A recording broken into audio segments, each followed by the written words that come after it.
Ear signs, tignan po natin kung ano ang mensahe para sa'yo ngayong araw na ito. Keep in mind po na ito ay general reading lamang, so hindi po lahat ay makaka-relate, so be open-minded. Sa mga hindi pa po nakasubscribe dito sa ating channel, please subscribe na po kayo. And palike na din po ng ating video. At sa mga nais pong mag-avail ng ating private readings, Lucky Stones and Amulet, makikita nyo po yung link sa description box below.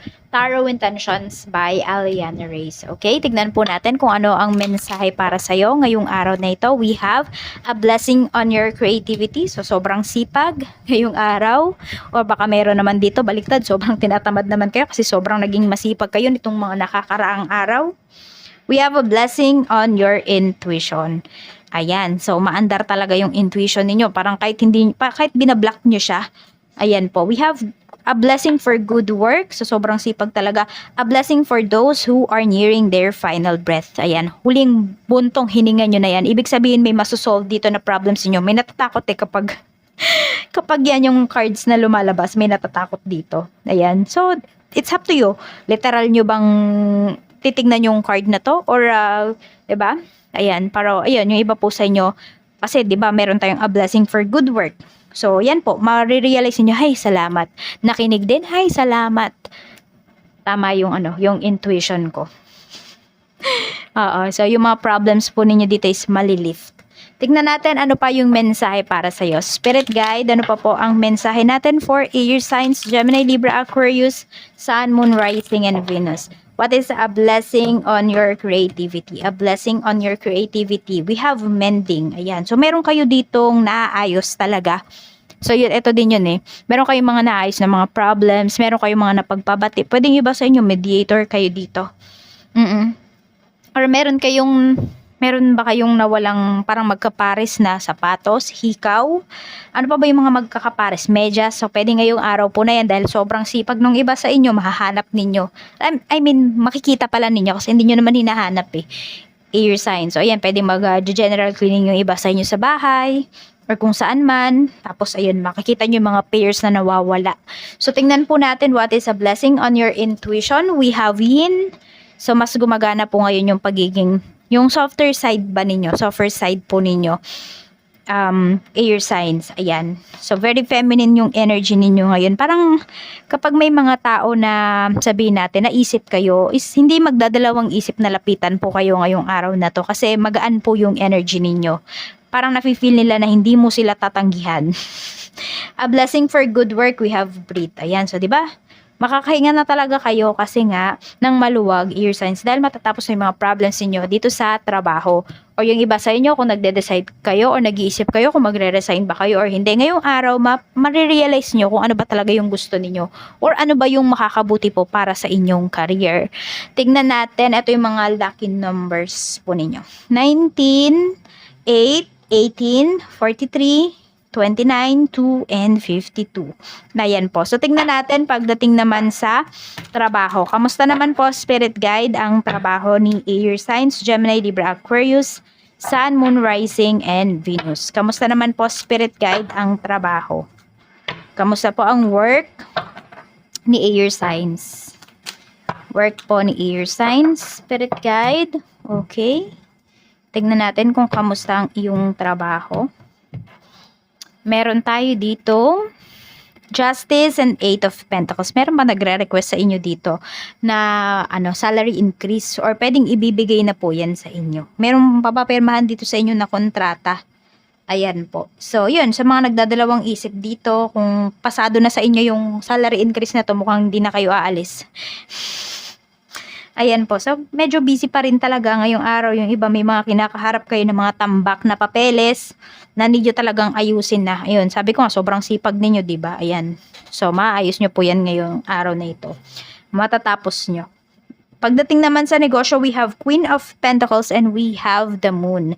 Ayan po, pagdating naman dito sa inyong negosyo, ayan po, parang sold out talaga kayo ngayong araw na to. Sabi ko nga sa inyo, ayan o, may mga pag nakaisip ba sa inyo, is lalapitan kayo. Ayan, pagdating din dito sa business, pag nakita pa lang kayo or naalala pa lang yung name ng business niyo, ayun, sugod na kaagad sila. Sa maganda po, maaga yata kayo makakaubos dito. Kung hindi man, gagabihin kayo, kasi pwedeng tuloy-tuloy po yung flow ng mga clients ninyo ngayong araw. So, pwedeng more on yung iba reservation. So, pwedeng late pa rin kayong matutulog, air signs. Kahit na yung iba sa inyo, yes, maaga nga kayo na sold out ngayon. Pero, yon more on mga reservations yung nakikita ko dito para sa inyo. Tignan naman natin, malaki po yung kikitain nyo ngayong araw. Sa mga usapang pera naman pala. We have Page of Swords and we have Four of Cups. Ayan po, pagdating dito sa inyong money, naku, curious kayo, paano ba papalaguin ang pera ninyo? Ear signs, ayan po. So parang nasasabi niyo sa sarili niyo, sobrang sipag ko naman, ginawa ko na lahat, pero bakit hindi pa rin lumalago yung finances ko? Kailangan niyo po kasing lumayo. Ear signs, yun yung sinasabi sa inyo dito ng universe. Try niyo yung, hindi naman kayo lalayo na talagang aalis kayo ng place ninyo kung nasaan kayo ngayon. Pwede po na yung mga hobbies, mga pinagkakakitaan ninyo, doon kayo lumayo. Ibahin nyo naman yung industry or sumubok po kayo ng ibang industry. Baka kasi doon kayo mas umunlad. Sabi kasi dito, huwag kayong mapapagod na matuto. Yan, try nyo yung mga bago. Yan po. Yun yung sinasabi. Para magkaroon kayo dito ng other source of income. Yun lang yung kulang sa inyo, ear signs. Other source of income. Tignan po natin pagdating sa parang sinasabi kasi ni universe, huwag kayong makontento kung may work kayo. Huwag kayong makontento dyan sa work ninyo. Kung gusto nyo pang mas makaipon, air signs, mag-side hustles po kayo. Tignan natin yung love life ng mga single. Kamusta ba ang mga single natin? Page of Pentacles and Four of Swords. Ayan, mukhang meron kayo ditong nakakausap, air signs, tapos tahimik lang. Smooth lang yung usapan ninyo dito ng taong ito. Parang, getting to know each other pa lang talaga yung karamihan. Tapos, hindi kayo nape-pressure. Walang pressure dito. Parang, okay, kung magkiklik tayo, edi magkiklik tayo. Kung hindi, hindi. Wag nating ipilit. So, nandun na meron kayong usapan na ganoon ng taong kadil po ninyo ngayon. Pero hindi pa kayo in a relationship. Tingnan natin para naman po sa mga mga in a relationship naman natin. Ayan, 8 of Cups and 10 of Cups. Meron dito, may mga parties kayo na atenan, pero pwedeng magkakaroon kayo dito ng tampuhan ng person mo. Or pwedeng may kanya-kanya kayo ditong inaatenan. Tapos meron ako nakikita pinagbabawalan. Hindi ko alam kung ikaw umuwi ng gabi or yung person mo yung pinagbabawalan mo na umuwi ng gabi, ng masyadong gabi. Ayan, so, 'di ba, parang puro alak dito yung nandito, no? So parang yun, wag masyadong magpakalasing, siguro pinapayuhan niya yung isa't isa or could be pinapayuhan mo yung person mo.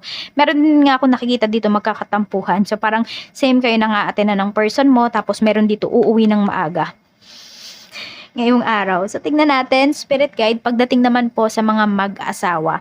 We have the Fool and we have 3 of Pentacles. Okay, so meron dito in terms to sa finances po ninyo, Knight of Cups, mukhang ibibigay talaga sa iyo lahat. Yung iba naman sa inyo, akala nyo binigay na sa inyo lahat, yun pala nagtabi. Sa may, 'di ba, parang niloloko kayo dito. Pero, ayun, parang siguro, kung ano man yung tinabi dito ng asawa mo, mukhang deserve nyo naman talaga yun. Oo. Pero yan, or tinatabi niya yan kasi meron talaga siyang paggagamitan dito na magbe-benefit din naman po yung family ninyo. Hindi lang naman siya. Ayan. So, tignan natin. Baka meron kasi sa inyo air signs na sabi natin, hindi masyadong maayos mag-handle ng finances. Kaya itong person mo, itong asawa mo, pwedeng kung siya yung nag-handle ng finances ninyo, talagang meron siyang tinatabi. Yan, na hindi niya pinapaalam sa'yo. Tignan natin ano pa po ang mensahe natin. Or maybe ikaw to, air signs yung nagtatabi na ito.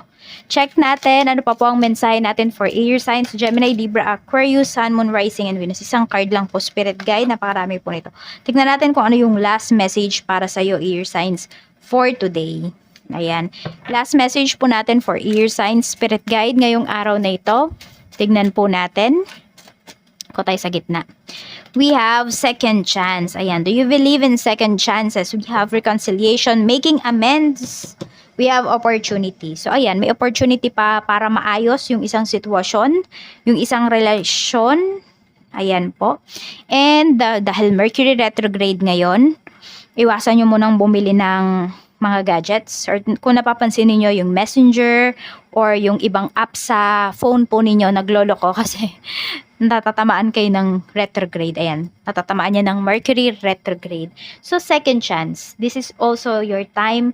Kung meron kayong in-applyan months ago, gustong-gusto niyo talaga yung trabaho na yon, yung company na yon, pero hindi kayo natanggap, tapos hiring pa rin sila or hiring ulit sila ngayon, try mo pong mag-apply ulit. Try mo magpasa ulit ng resume mo. Kasi may second chance na naghihintay sa'yo dito. Kasi pwede ka talaga na matanggap ngayon. So, ayan lang po. Maraming salamat. Mag-iingat po kayo always and more blessings to come, air signs. Bye-bye!